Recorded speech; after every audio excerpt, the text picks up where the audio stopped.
After being in the food industry since 2005 and after selling caviar in the past 8 years, I can tell you without a doubt that 99% of people ruin their caviar experience.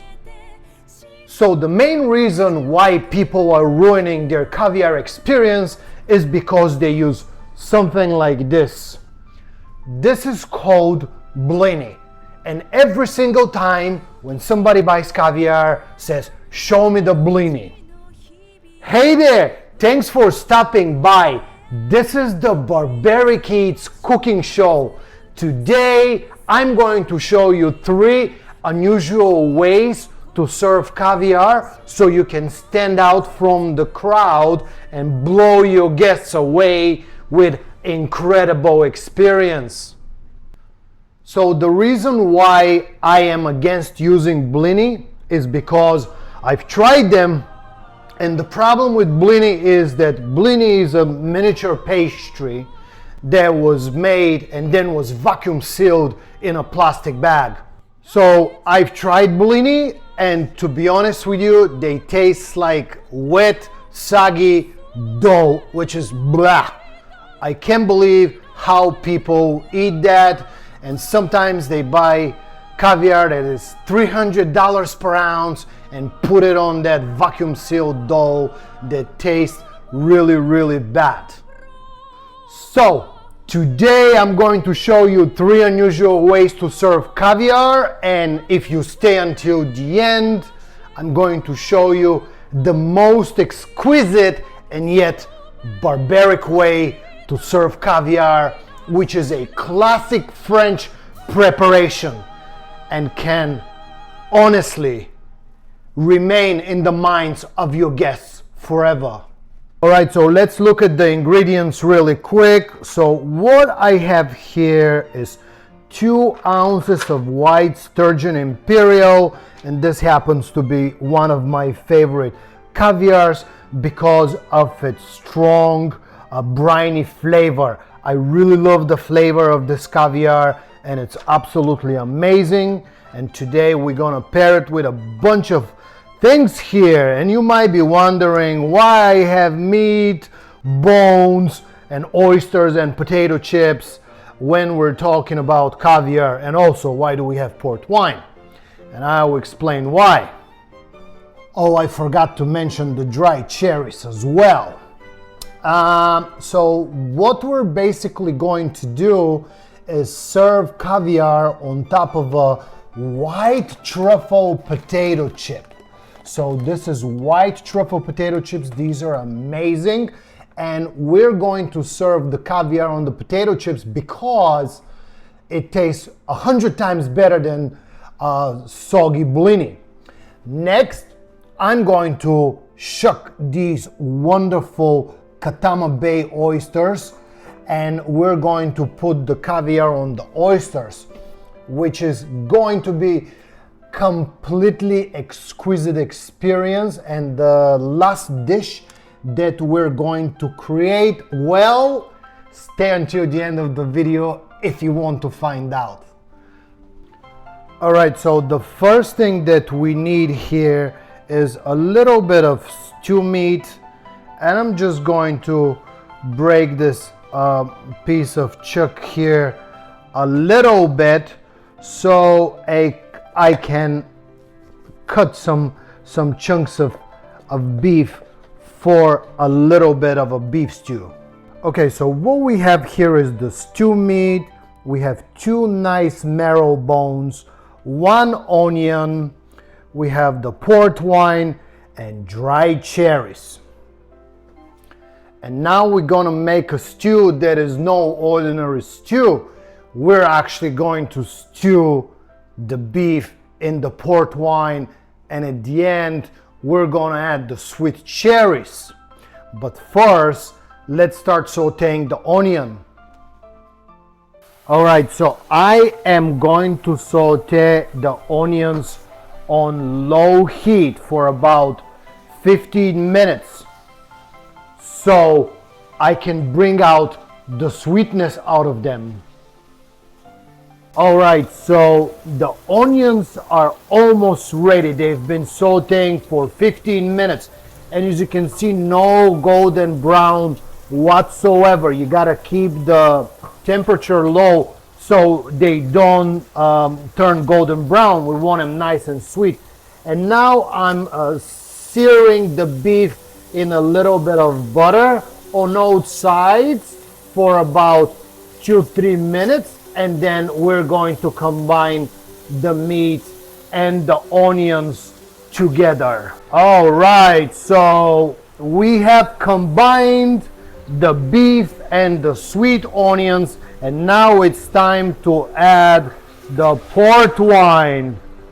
All right, so we're gonna fill that pot with port wine. As you can see, I added the whole bottle.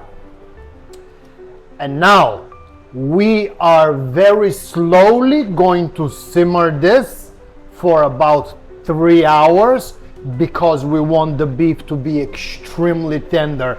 We want it to melt in your mouth while you're eating it. And the combination of the sweet wine, the sweet onion, and the sweet cherries will be amazing pairing for the bone marrow topped with caviar. The beef marmalade here, it's almost ready, and as you can see how much that bottle of port wine has reduced.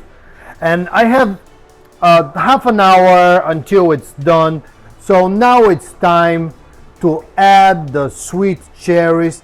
I'm just gonna sprinkle a little bit of sweet cherries inside so they can soften, so they're nice and pleasant when we're enjoying the bone marrow.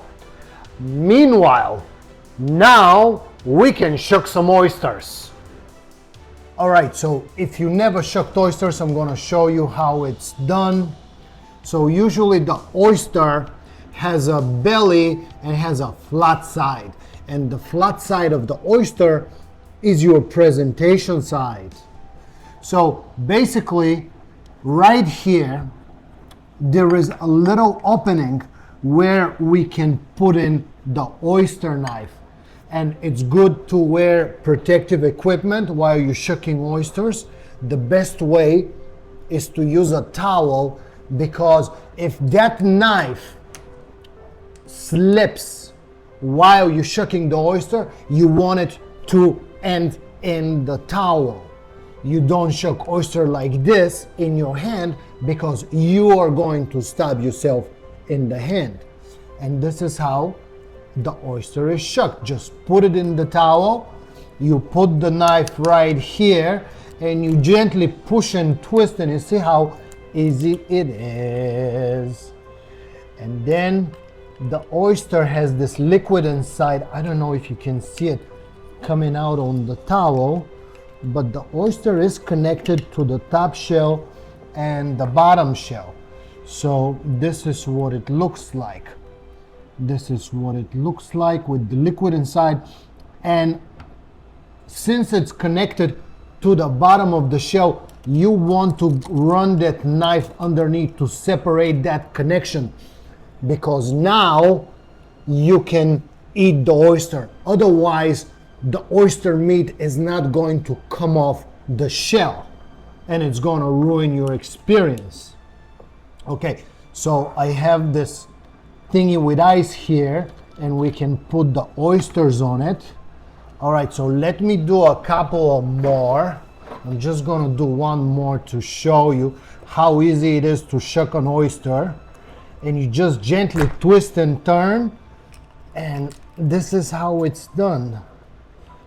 Okay, and this is what it looks like. I don't know if you can see, there is a little piece of shell here that usually breaks off when you do these Katama Bay oysters, because the shell is very delicate and you can remove it like this.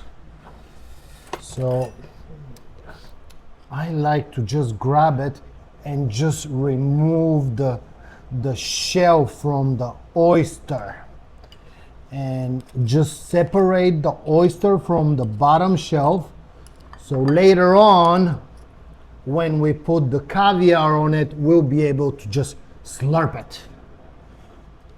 The beef marmalade is ready. So I have the bone marrow here in the oven, and let's see what it looks like. I'm just gonna pull it here. So the bone marrow is almost ready. I'm just gonna season it a little bit with truffle salt.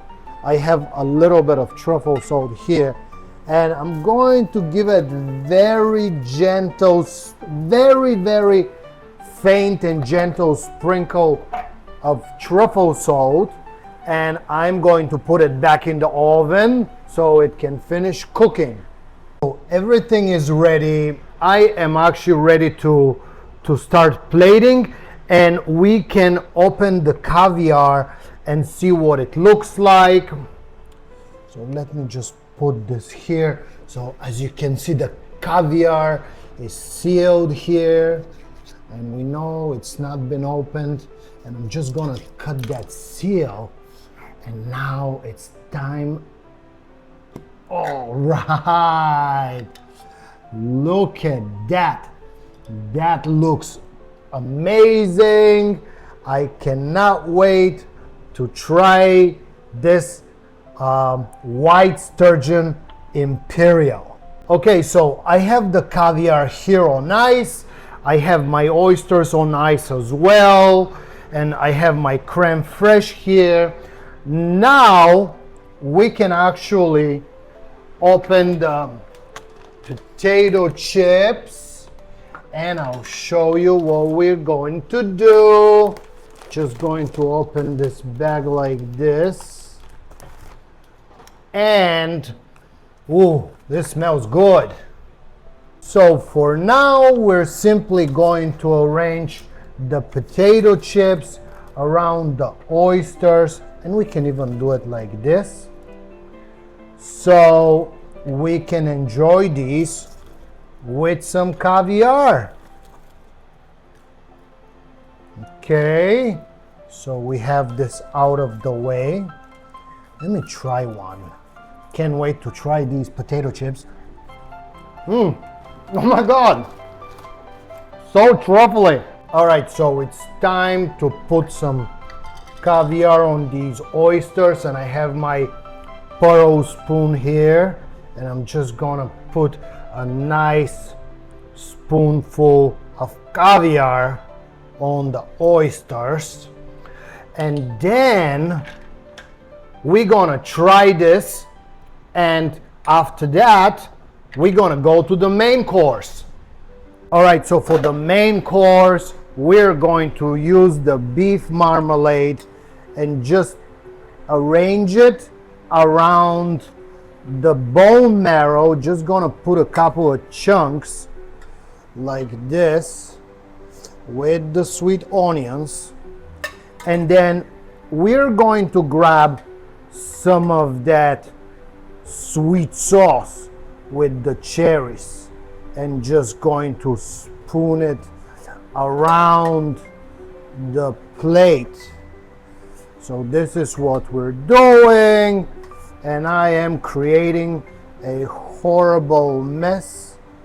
Sauce is splashing everywhere, and as you can see, I have these nice crostini around it.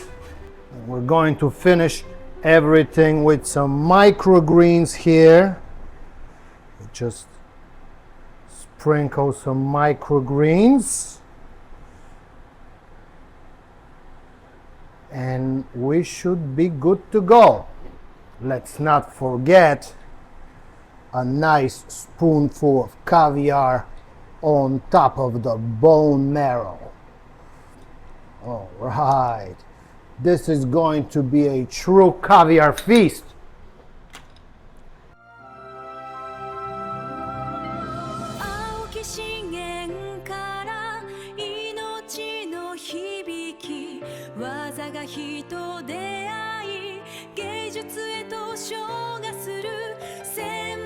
イなる刃魂を込めて至高の味を作る Alright, you made it thus far in this video, and I think we deserve a little bit of a drink here.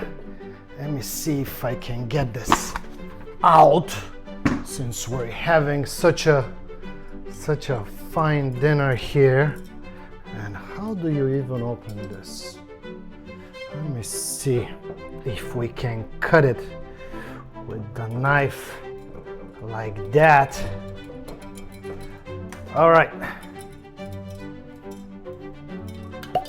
Ooh. Oh my God. I made a horrible mess here with this. Apparently I don't know how to open it. All right. I think you have to remove this thingy. All right. Okay. Thank you very much for watching. I salute to you. Cheers. Wow, this is nice. All right, let's start with the potato chips and caviar. So we're gonna have a potato chip with a little bit of creme fraiche, and we're going to put some caviar on it, and let's see how it is caviar on a potato chip.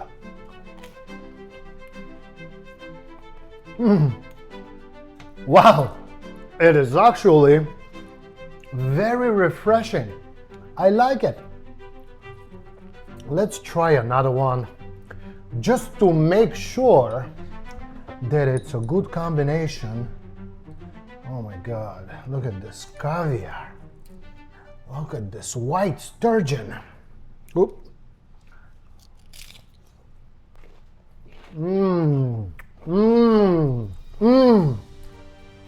This is phenomenal. I really like it. I'll just try one more time here. Let me see, I like this potato chip caviar situation. Oh man, look at this.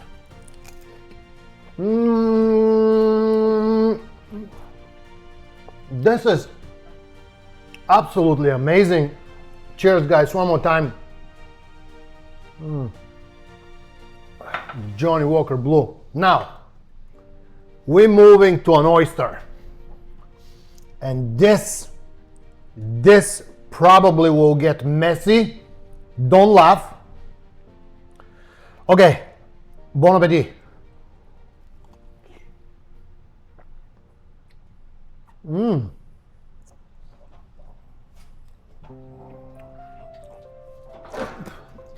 Wow. The caviar with the oyster tastes very oceany. Reminds me of, oh my God, reminds me of when I'm swimming in the ocean and I swallow some seawater. This is what it reminds me of. It's very unique. Let me try one more time. Wow. Now the caviar on an oyster is a true classic French fine dining. It's truly outstanding. If you want to impress your friends and guests, there is nothing more sexy than caviar on oysters.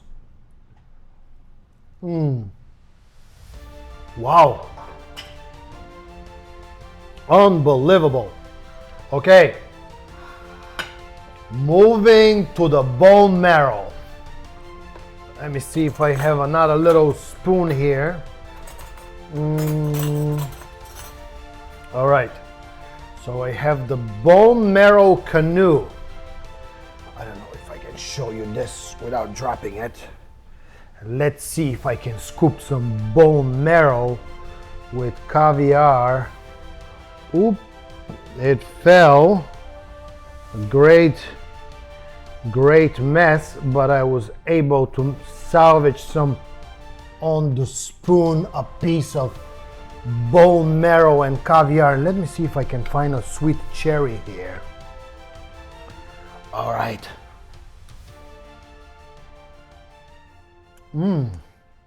Oh my goodness gracious.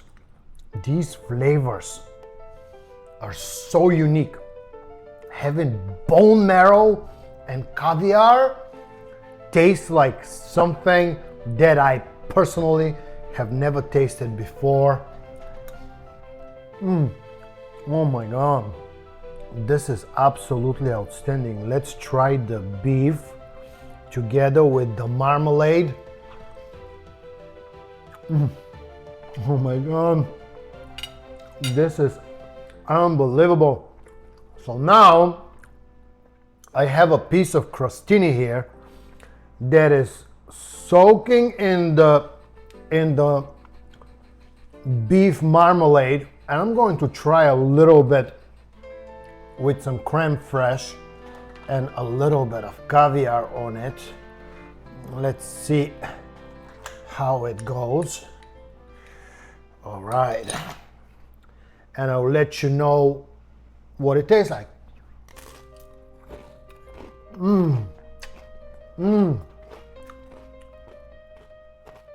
Oh my god, this is good. The crostini soaked with the beef juice and the sweet onions is absolutely outstanding. Wow, I have some caviar left here inside the bone. This is truly barbaric experience, I have to say. Oh my god, the crostini.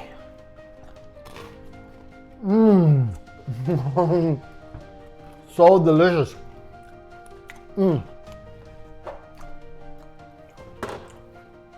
Wow.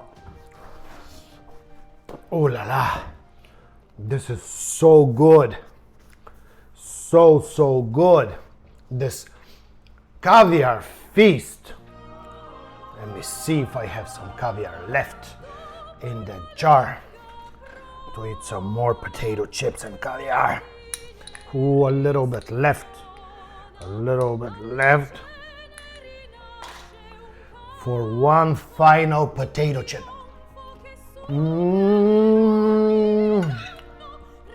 Oh my god, this is amazing.